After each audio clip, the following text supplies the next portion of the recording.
पिछले वाले क्लास में हम लोग पूरी तरीके से अपना प्लांट टिश्यू खत्म कर चुके थे, है ना। उसमें डाउट था किसी को? देखो, प्लांट टिश्यू में जितना ज़्यादा कॉम्प्लेक्सिटी था ना, वो कॉम्प्लेक्सिटी बहुत ही आसान तरीके से सॉल्व किया जा सकता है यदि वो डायग्राम आपको फ्लो डायग्राम याद है तो, है ना।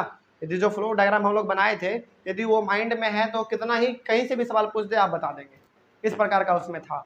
लेकिन एनिमल टिश्यू में उतना ज़्यादा कॉम्प्लेक्सिटी नहीं है, इसमें थोड़ा सा आराम आराम से हर चीज़, है ना, बिल्कुल लेवल में उसी प्रकार का है। लेकिन इसको भी हम लोग क्या करेंगे, पहले अलग अलग भाग में बांट लेंगे, उसके बाद फिर इसको भी अलग अलग तरीके से हम लोग पढ़ेंगे। देखो यहाँ पे सबसे पहले आज का क्लास हमारा होने वाला है एनिमल टिश्यू का, और यहीं से हमारा एनिमल टिश्यू भी स्टार्ट हो रहा है, ठीक है।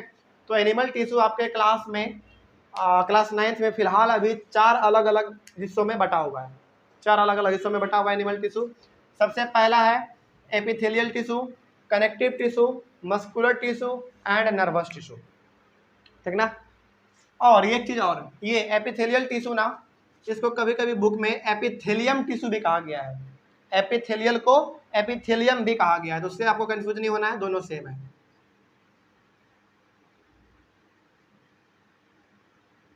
एपिथेलियम एपिथेलियम टिश्यू बोल दे या फिर एपिथेलियल टिश्यू बोल दे, बात सेम रहेगा। मस्कुलर टिश्यू का नाम यहाँ पे आपके बुक में कभी कभी मसल टिश्यू भी कहा जा सकता है, मसल टिश्यू, तो इससे आपको कंफ्यूज होना नहीं है। बस यही था, ऊपर वाले में देख लो 4 अलग अलग हिस्से में है बटा हुआ है। अब इन चारों का अलग अलग टाइप है, इसको भी हम लोग जानेंगे, ठीक ना। देखो इसमें उतना ज्यादा पेचीदा नहीं है, लेकिन यहाँ पे ना हर एक का टाइप अलग अलग है, तो उसमें थोड़ा सा आपका दिमाग लग सकता है, लेकिन कोई दिक्कत वाली बात नहीं है, पहले इसको ध्यान में रख लो, है ना। और चूंकि यहाँ पे हमारा एपिथेलियल है, कनेक्टिव है, मस्कुलर है, नर्वस है, इन सभी का भी अलग अलग फिर बाद में हमारा टाइप है। तो अभी फिलहाल हम लोग शुरू करते हैं अपना पहला टाइप, इधर से एक एक करते हुए हम लोग आगे बढ़ते चले जाएंगे, है ना। चलो, सबसे पहला हमारा है एपिथेलियल बोल दो या फिर एपिथेलियम बोल दो, बात तो सेम ही है। इसके बारे में जानते हैं पहले, ये हमारा क्या है। चूंकि हम लोग इसमें बात करने वाले एनिमल टिश्यू का, तो हम पहले ही क्लास में बोले थे कि हम लोग जो टिश्यू में चैप्टर में बात करेंगे वो पूरा का पूरा मल्टी सेलुलर ऑर्गेनिज्म के बारे में बात करेंगे, है ना। क्योंकि यूनिसेलुलर का मतलब क्या, एक सेल, और टिश्यू का मतलब क्या, ग्रुप ऑफ सेल। तो जब एक सेल है तो ग्रुप ऑफ सेल कैसे आएगा, नहीं आ पाएगा। तो इसमें हम लोग कभी भी यूनिसेलुलर ऑर्गेनिज्म का बात नहीं करते हैं, हमेशा बात करते हैं मल्टी सेलुलर का, चाहे वो प्लांट हो चाहे एनिमल हो, बस मल्टी सेलुलर होना चाहिए। क्योंकि यदि सेल ज़्यादा है तो ग्रुप ऑफ सेल बना के टिश्यू बन जाएगा हमारा। तो यहाँ पे हम लोग बात करने वाले एनिमल का, वो भी एनिमल में कौन से एनिमल, मल्टी सेलुलर एनिमल, ठीक ना। चलो देखते हैं फिर क्या है। और ये जो हमारा एनिमल टिश्यू है, ये चाहे वो ह्यूमन बीइंग हो, चाहे वो जानवर हो, मेढक हो, इंसेक्ट हो, कोई भी हो, हर एक में लगभग ये चारों ना पाया जाएगा, हर एक में, ठीक ना। ये चारों सभी में कॉमन रहेगा। हाँ, इसके अंदर का थोड़ा सा अलग अलग ऑर्गन अलग अलग हो सकता है, लेकिन चूंकि हम लोग एनिमल टिश्यू के बारे में बात कर रहे हैं तो लगभग सेम हो सकता है, ठीक है ना। चलो, अब ऐसा नहीं कहता ना कि सर ह्यूमन में तो हार्ट थोड़ा सा अलग होता है, मधुमक्खी में तो हार्ट अलग होगा, नहीं, वो अलग चीज है ना। मस्क यहाँ पे हम लोग बात करें टिश्यू के बारे में, तो ये 4 टिश्यू यहाँ पे लगभग कॉमन मिलता है एनिमल में अधिकतर। तो देख लेते हैं पहला क्या हमारा एपिथेलियल के बारे में, क्या देखो, इट इज कवरिंग और प्रोटेक्टिव टिश्यू। सबसे पहला, इट इज कवरिंग और protective tissue in the animal body. क्या ये वाला स्किन का बात कर रहा है क्या, इट इज कवरिंग और protective tissue in animal body, क्या इसका बात कर रहा है क्या, नहीं, इसका बात करेगा इस वाले में, मसल टिश्यू में। ये बात कर रहा है हमारे ऑर्गन के बारे में। हमारा जो भी ऑर्गन है ना, उसके ऊपर जो आपको एक लाइनिंग नजर आता है ना, यहाँ पे कुछ एग्जांपल है, उसके बारे में हम लोग देख लेंगे। जो हमारे बॉडी के अंदर जो कुछ पार्ट है, हमारे ह्यूमन बीइंग का पार्ट हो गया, एनिमल का पार्ट हो गया, किसी का यदि पार्ट हो गया, तो उसके ऊपर जो लाइनिंग का काम करता है ना, वो लाइनिंग का हमारा सबसे पहला वही हो गया एपिथेलियल के बारे में वो बात कर रहा होगा। तो ये हो गया हमारा, इट इज कवरिंग और protective tissue in the animal body. ये ऊपर वाला नहीं, हमारे इसके अंदर जो है ना, उसके बारे में वो बात कर रहा है, ठीक है। आगे, it covers most of the organs and cavities with in the body.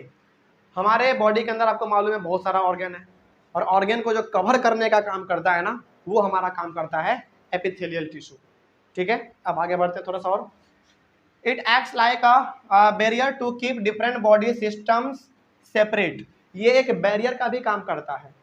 Barrier का काम कैसे करेगा, जैसे देखो, मान लो कि इस प्रकार का हमारा क्या होता है, इस प्रकार का हमारा लंग होता है,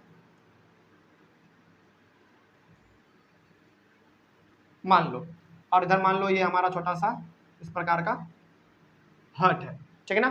तो देखो मान लो ये हमारा लंग हो गया, ये बीच में हमारा थोड़ा सा हार्ट हो गया, तो इसके ऊपर जो प्रोटेक्टिव का काम करेगा वो हमारा कौन होगा, एपिथेलियल टिश्यू होगा, है ना। तो एपिथेलियल टिश्यू का केवल काम प्रोटेक्ट करना नहीं है, उसका काम एक ऑर्गेन को दूसरे ऑर्गेन से सेपरेट भी रखना है। जैसे देखो यदि ये हमारा हार्ट है तो इसके ऊपर हमारा एपिथेलियल टिश्यू होगा, और यदि हमारा ये लंग है तो इसके ऊपर भी हमारा क्या होगा, यहाँ पे एपिथेलियल टिश्यू होगा। तो दोनों आपस में क्या कर रहा है, एक दूसरे को सेपरेट कर रहा है, समझ गए बात को। तो ये हो गया मान लो हार्ट, ये हो गया हमारा लंग, इन दोनों के ऊपर क्या होगा, एपिथेलियल टिश्यू होगा, जो कि यदि आपस में मिल भी जाए तो कोई दिक्कत वाली बात नहीं है, क्योंकि बीच में हमारा क्या है, एपिथेलियल टिश्यू है, वो सेपरेट रखेगा, दोनों को अलग अलग करके रखेगा। तो आगे बढ़ते हैं फिर, तो ये बैरियर का भी काम करता है। उसके बाद देखो epithelial tissue are tightly packed and form a continuous sheet. अब देखो एपिथेलियल टिश्यू ना एकदम पूरा टाइटली पैक होता है, मतलब कि आप यहाँ पे कह सकते हैं इस सेल के बीच में, एपिथेलियल टिश्यू के बीच में जरा सा भी इंटरसेल्युलर स्पेस आपको देखने को नहीं मिल सकता है। साथ ही साथ ये एक सीट के रूप में काम करता है। जैसे मान लो कि यदि ये हमारा एक लाइन है, तो ये लाइन मान लो यदि एक सीट है किसका, एपिथेलियल टिश्यू का, तो ये और यहाँ पे सीट होगा और सीट होगा और होगा, इस प्रकार का बहुत सारा जब सीट एपिथेलियल का आपस में मिल जाता है ना, तब जाके आपका एक छोटा सा एपिथेलियल टिश्यू बनता है, बहुत छोटा सा। आपको लग रहा होगा कि इतना मोटा एक सीट होता है, क्या नहीं, इस सीट में लाखों करोड़ों सीट आपस में मिले होंगे। इसका जो मतलब कि जो इसका थिकनेस है ना, आपके सोच से भी बहुत आगे है, मतलब कि बहुत ज्यादा पतला है। फॉर एग्जाम्पल मान लो यदि ये हमारा स्किन यहाँ पे दिख रहा है इतना मोटा, तो इतना मोटा बनने में इसको लाखों करोड़ों मसल सेल्स आपस में एकजुट हुआ होगा, सीट यानी कि पेपर टाइप का कुछ इस प्रकार का, देखो अलग अलग सीट इकट्ठा हुआ होगा, तब जाके ये बुक बनाना हमारा। उसी प्रकार से इसमें भी हमारा एपिथेलियल टिश्यू एक सीट बनाता है। सिंगल सीट कभी भी एपिथेलियल का काम नहीं कर सकता, वो बहुत ही कमजोर होता है, वो एक बार ऐसे करेंगे मतलब छूते ही वो टूट जाएगा। लेकिन ये जब लगातार सीट पे सीट चढ़ता जाता है, तब जाके हमारा एक सीट बनता है, जिसको हम लोग कहते हैं एपिथेलियल टिश्यू। तो इस एपिथेलियल टिश्यू का काम क्या है, हमारे बॉडी में जितने भी ऑर्गन है, कुछ कुछ हर जगह पे नहीं, कुछ कुछ ऑर्गन है उसको प्रोटेक्ट करने का काम ये करते हैं। तो यही हो गया epithelial tissue are tightly packed, बहुत ज़्यादा इसमें टाइटली पैक है ये। अब यहाँ से आप ये भी निकाल सकते हैं, मतलब कि यहाँ पे इंटरसेल्युलर स्पेस बहुत ही कम होगा, ना के बराबर होगा, ठीक है। आगे बढ़ते हैं फिर, there is no intercellular space लिखा हुआ है, समझ के बात को। आगे skin, the lining of the mouth, skin, ये जो हमारा स्किन है ना, ये वाला नहीं, इसके अंदर का बात कर रहा है ना, इसके अंदर वाले का बात कर रहा है, उसमें भी plus lining of the mouth, हमारे माउथ का जो लाइनिंग है अंदर वाला। अच्छा कभी कभी गलती से यदि हमारा मान लो यदि गाल है, चीक है अंदर, और यदि चीक का यदि मसल हमसे गलती से यदि कट जाता है, तो यदि खाना खाते हैं तो कितना ज़्यादा उसमें दर्द होता है। क्यों दर्द हो रहा है, क्योंकि वहां पे हमारा एपिथेलियल टिश्यू कट चुका है, इसीलिए वहां पे आपको दर्द महसूस होता है। और चूंकि हमारे बॉडी में 99% सेल, हालांकि यदि बाल और नाखून को छोड़ दिया जाए तो क्या है, लिविंग सेल है, तो हमको तो दर्द महसूस होगा ही होगा, है ना। तो यदि वहां पे कट जाता है तो आपको दर्द महसूस होता है। तो स्किन हो गया हमारा, लाइनिंग ऑफ द माउथ, अंदर वाला हमारा माउथ का जो लाइनिंग है वो हो गया। उसके बाद the lining of blood vessels, blood vessels का मतलब क्या, नस जिसको हम लोग कहते हैं, वो भी हमारा बना होता है इसी का। लंग भी हमारा इसी का बना होता है, उसके ऊपर भी जो सीट है वो भी हमारा एपिथेलियल का ही है। एल्वियोली, अच्छा एल्वियोली को जानते हो तुम लोग, एल्वियोली जानते हो, ये एल्वियोली हमारे लंग्स का एक पार्ट है, और ये एल्वियोली जो होता है ना, बलून लाइक स्ट्रक्चर होता है, बिल्कुल। जैसे देखो यहाँ पे यदि ये हमारा लंग है ना, तो लंग हमारा कुछ इस प्रकार का रहता है,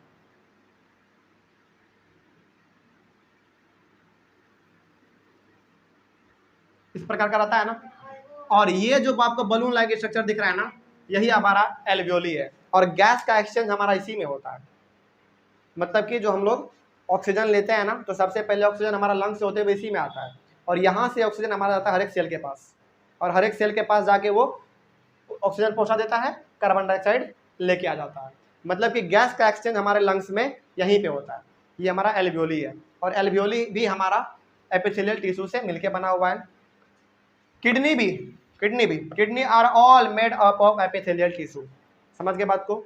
अब ऐसा नहीं कह देना कि सर क्या किडनी पूरा बना है क्या, नहीं, किडनी के ऊपर जो हमारा मसल है ना, जो हमारा एनिमल, हम लोग चूंकि एनिमल टिश्यू के बारे में बात कर रहे हैं, तो उसका जो एक छोटा सा परत होगा किडनी के ऊपर, वो हमारा मिलके बना होगा एपिथेलियल टिश्यू से। ठीक है, आगे बढ़ते हैं। फिर ये कुछ एग्जांपल है, आप एग्जांपल लिख सकते हैं यदि पूछा जाए तो।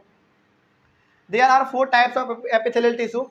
यहाँ पे भी हम बोले थे कि हर एक का अलग अलग टाइप है ना। तो एपिथेलियल टाइप का देख लो, एपिथेलियल का टाइप देख लो, squamous epithelial, stratified squamous epithelial, 2 हो गया, क्यूबॉइडल एपिथेलियल एंड कोल्यूमनार, और कोल्यूमनार को हम लोग सिलेटेड भी कहते हैं एपिथेलियल। क्यों कहते हैं, इसके पीछे रीजन है, हम लोग जानेंगे अपने नेक्स्ट क्लास में। चलो अब पहले बता दो कि क्या एपिथेलियल टिश्यू में किसी को कोई डाउट। अब देखो ये एक ऐसा मतलब है ना, आपको याद रखना पड़ेगा इसको, यदि कितना भी यदि हम बता दें तो याद नहीं रहने वाला है जब तक आप इसको अपने से नहीं पढ़ेंगे। इसमें ऐसा कुछ है नहीं जो कि हमको प्रैक्टिकली करके दिखाना पड़ेगा, है ना, बात समझ रहे हो। तो ये हमारा आपको याद रखने का ही जरूरत है, आपको याद रखना पड़ेगा ये चीज़। तो ये हो गया हमारा। हालांकि यदि कहा जाए तो इसमें 3-4 पॉइंट है ना जो कि आप आसानी से याद रख सकते हैं, कुछ याद रहे ना रहे, 3-4 पॉइंट आसानी से याद रख सकते हैं। यदि मान लो बहुत हद तक याद नहीं भी रहे ना, तो सबसे पहले बात ये मान लेना कि जो किडनी को प्रोटेक्ट करे हमारा जो स्किन का लेयर, वही हमारा हो गया एपिथेलियल टिश्यू। पहला ये आप याद रख सकते हैं, यानी कि पहला पॉइंट आपका ऐसे ही क्लियर हो गया। दूसरी बात, ऑर्गेन को जो प्रोटेक्ट करे, it covers the most of the organs and cavities. Cavities का मतलब क्या, होल। होल जैसे हमारे बॉडी में हर जगह पे तो अथी नहीं है ना, जैसे किडनी है तो किडनी क्या पूरी तरीके से पूरा टाइटली पैक्ड है क्या किडनी, नहीं, उसमें भी होल है, उसमें भी छेद है हमारा, तो उसको भी प्रोटेक्ट करने का काम हमारा यही करता है। तो मतलब कि 2-3 पॉइंट इसमें ऐसा है ना जो कि आपको हमेशा याद रहेगा ही रहेगा। ठीक है, और यदि इसका टाइप याद कर लेते हैं तब तो फिर सोने पे सुहागा है। क्या इसका 4 टाइप है, इसके चारों टाइप के बारे में हम लोग अभी डीप स्टडी करेंगे, लेकिन इसमें कोई डाउट है तो ऑनलाइन वाले बच्चे भी इसका स्क्रीनशॉट ले सकते हैं। प्लस आप इसको इस प्रकार से यदि डिफ्रेंशिएट कर देते हैं तो समझने में आसानी होगा। ठीक ना, तो अभी फिलहाल हम लोग एपिथेलियल समझ चुके हैं। अगले क्लास में हम लोग एपिथेलियल का 4 जो टाइप हम लोगों ने यहाँ पे पढ़ा है उसके बारे में डीप स्टडी करेंगे। ठीक है ना, चारों टाइप इसका यहाँ पे लिखा हुआ है। कोई डाउट पीछे समझ में आ गया? चलो, थैंक यू वेरी मच।